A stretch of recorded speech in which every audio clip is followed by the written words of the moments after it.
All right, carry on. Anyway, so here we go. The Arizona government is once again finding a solution for a non-existent problem because we've not really had any kind of violent rioting protests in Arizona. But hey, I think what this really is all about, and we can go on to that in a few minutes, has to do with the fact that we have a lot of angry citizens that are going to town halls or trying to go to town halls because they're angry at their Congress and they're angry at their senators. And the senators and the Congress don't want to be, they're afraid of their constituents. But that's later in the show. So anyway, SB 1142 passed through the Senate. Oh, I hit the wrong button. I hate that. Wrong button. Okay. Basically, this bill is giving the government the right to criminally prosecute and seize the assets of everyone who planned a protest and everyone who participated. Now, when you think about that, back when they did the Women's March, that was 15,000 people in Phoenix going to the Capitol and marching. Under this new bill, all of them, if somebody did one thing violent, like throw a bottle through a window or stomp on somebody's lawn or something shit like that, the entire 15,000 people can be arrested and prosecuted and all of their assets seized. And assets meaning their home, their cars, everything.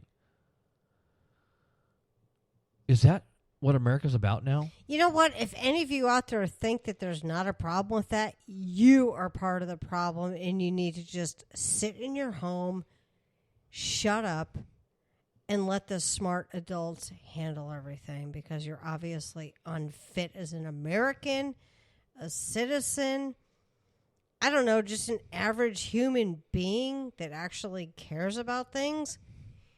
Just butt out.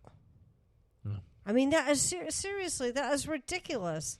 We have a right to assemble. If we're doing it peacefully, that's fine. If there's one bad apple that wants to do something horrible to try to make an actual statement, since nobody seems to listen to anybody anymore, I'm not necessarily condoning that, but don't basically try to screw over everybody else who's actually been a part of that. Well, here's what some of the legislators say. Okay, Senator John Kavanaugh from Fountain Hills is the one that actually sponsored the bill. Ugh. And he says that this bill is aimed at a very specific group of protesters. Okay, of course, they don't give you any information on who those protesters are or any real fact about that. He says you now have a situation where you have full-time, almost professional agent provocateurs that attempt to create public disorder, he said. Okay, where's the proof of that? John Kavanaugh, Senator Kavanaugh, where is the proof that you have professional agent provocateurs that are attempting to create public disorder? Define professional. Well, where are they? Let's see the fact on that one. He says a lot of them are ideologues, some of them are anarchists, but this stuff is all planned. Where is the proof of that? If there's proof of that, Senator Kavanaugh, Supply it. Show it to the people that you are supposed to represent, the people that you work for. All of us, not just the people that voted for you. Okay. The other thing is, by including rioting and racketeering laws, it actually permits police to arrest those who are planning events. And Kavanaugh, a former police officer, said that if there are organized groups, I should certainly hope that our law enforcement people have some undercover people there. So he is actually okay with the idea that law enforcement undercovers into organizations without any kind of circumstantial evidence just because they're protesting against... Wait, isn't that called entrapment? One would think, which violates the... Well, I try not to because it hurts. It's either the Fourth Amendment, I think. We need Fourth or Fifth, which has to do with unreasonable search and seizure. But anyway, yeah. So Senator Sylvia Allen, the one that thinks the world is 6,000 years old, says that the new criminal laws are necessary. I have been heartsick with what's going on in our country, but what young people are being encouraged to do. Okay, Senator Allen, Give us some facts. Let's see in Arizona why we need this law. Give us facts where there have been issues of young people being forced or coerced to riot in Arizona. If there hasn't been, then you're making a law looking for or you're making a solution looking for a problem. That's like Minority Report. Seriously. Now, Senator Steve Farley, who's a Democrat, he says that the legislation does more than simply going after those who might incite people to riot, something which is actually already a crime. Okay, it's already a crime for people to incite people to riot. He warns his Republicans co-workers or across the aisle that a broad law could end up being used against some of their allies. And this is one of the things that we were thinking about earlier, too. His example is that a Tea Party group wanting to protest a property tax hike might get permits and publicize the event and have a peaceful demonstration. But one person, possibly from the other side, starts breaking the windows of cars. And then all of a sudden, the organizers of that march, the local Tea Party, are going to be under indictment from the county attorney in the county that raised those property taxes. This will have a chilling effect on anybody, right or left, who wants to protest something the government has done. Senator Katie Hobbs from Phoenix says that the whole legislation is based on a false premises of how disturbances happen. This idea that people are being paid to come out and do that, she says, I'm sorry, but I think that is fake news. Senator Andrea D'Alessandro, who's a friend of ours, has her own concerns, and she's fearful that riot is in the eyes of the beholder and that this bill will apply more strictly to minorities and people trying to have their voice heard. It did pass the Senate, a 17-13 party line vote, so that bill is on its way to the House. So, those of you that live in Arizona, it is time to get off your butts and start making some phone calls. And you need to call your legislators, House and Senate, and actually start doing something. Complaining on Facebook and putting your opinion on Facebook as to how things are going and why they're going that way is irrelevant. So knock it off and get involved. So we are joined now by Doug Abrams, good friend of ours from the Midwest or someplace at least a little far away from us. So, Doug, I don't know if you've been listening in. We've been talking about the new law in Arizona, or the new bill in Arizona that's passed through the Senate and gone to the House, which is going to basically turn peaceful protests into racketeering law. What do you think about that? That's bullshit. Thank you. Pretty much. Do most people even know what racketeering is? I mean, seriously, has anybody seen a mob movie? I mean, it's not what they're touting it is.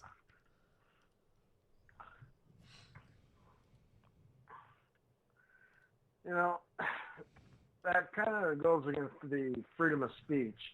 Our First Amendment should be kind of adhered to. I mean, how many people do we got going to die for this? Well, I mean, that's the thing that people seem to be forgetting is that the First Amendment to the Constitution actually guarantees the right to peacefully assemble. But hey, here in Arizona, yeah, we don't worry about that kind of stuff. We're just going to make laws and take your rights away. But just give us your money. Give us your taxes. Now, that is stupid.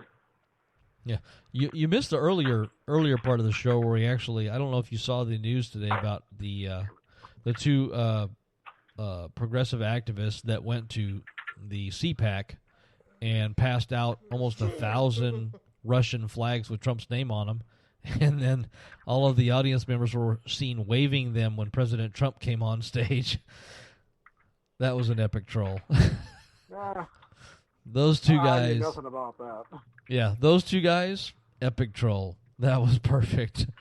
So we talked a little bit about the fact that the White House has basically blocked news organizations from participating in press releases or press conferences. And now we're here to Arizona where we're trying to take as many rights away from the people as possible, first by trying to arrest them if you are in a protest that happens to maybe possibly turn violent, even if though you didn't do anything. It's been a week in Arizona that's just been kind of impossible. And that makes no sense, really.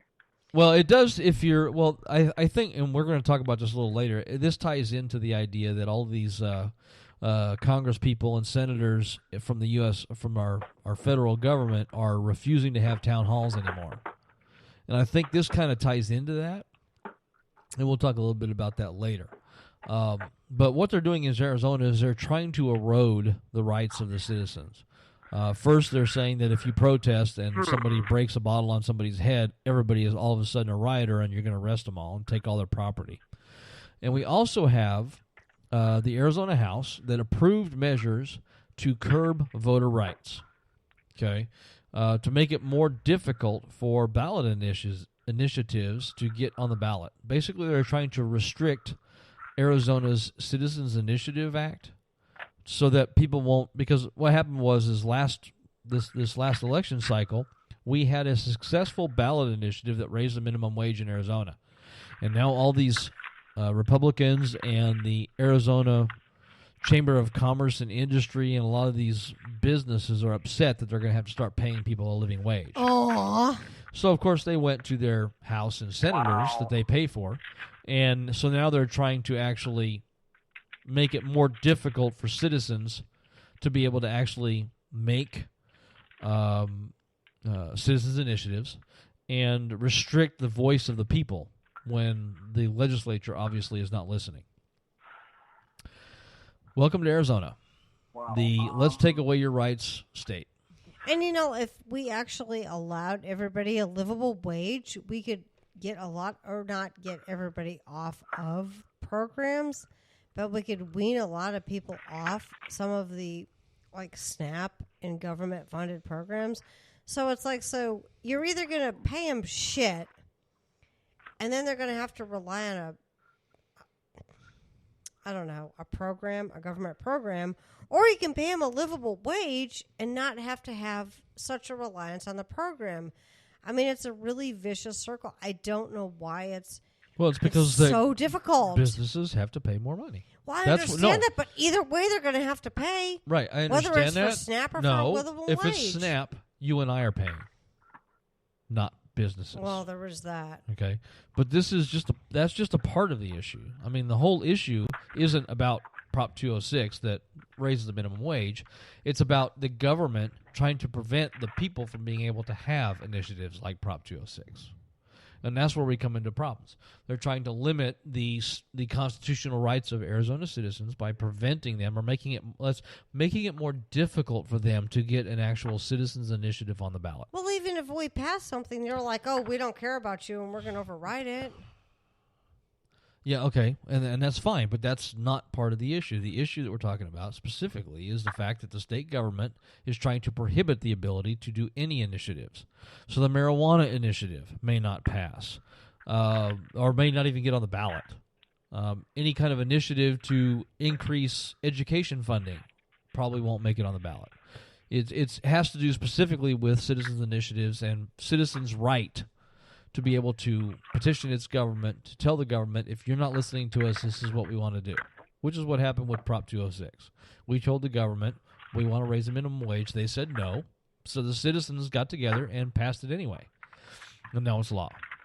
And that's what we're seeing now in the Trump era. Go ahead, Doug. When it comes to this stuff, like minimum wage and education, the government doesn't want to do any of this stuff to help us. And really, as far as the education part is concerned, the dumber we are, the better it is for them. Well, yeah, I mean, we can tell that by the Trump supporters at the CPAC that didn't realize they were waving a Russian flag. Education is a deal breaker. You can go far with an education, and you can not go so far without it. Well, that's the biggest problem. But I think that it's pretty fucking retarded. These people actually were waving Russian flags. I think it was an epic troll. What country is this?